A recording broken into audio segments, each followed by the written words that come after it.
അങ്ങനെ കുറഞ്ഞൊരു കാത്തിരിപ്പിന് ശേഷം നമ്മുടെ ചോളമൊക്കെ മൂത്ത് പാകമായിട്ടുണ്ട്. ഇന്ന് നമ്മൾ ഇതിന്റെ വിളവെടുപ്പാണ് കേട്ടോ കാണാൻ പോകുന്നത്.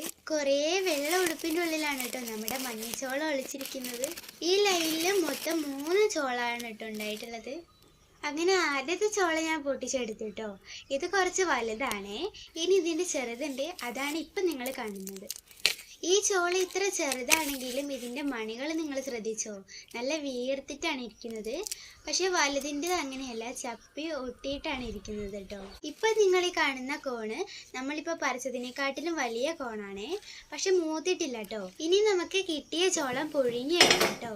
കുക്കറിൽ കോണിട്ട് വെള്ളം ഒഴിച്ച് കുറച്ച് ഉപ്പ് ഇട്ടിട്ട് നമ്മൾ പുഴുങ്ങിയെടുക്കുകയാണേ. 3 വിസിൽ മതി കേട്ടോ ഇത് പാകമാവാൻ.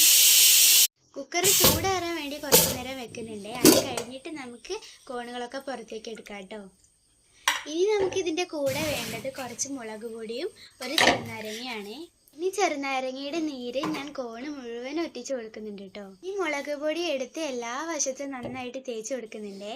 ബാക്കിയുള്ള നാരങ്ങ അതിൻ്റെ കൂടെ കൂട്ടുന്നുണ്ട് കേട്ടോ.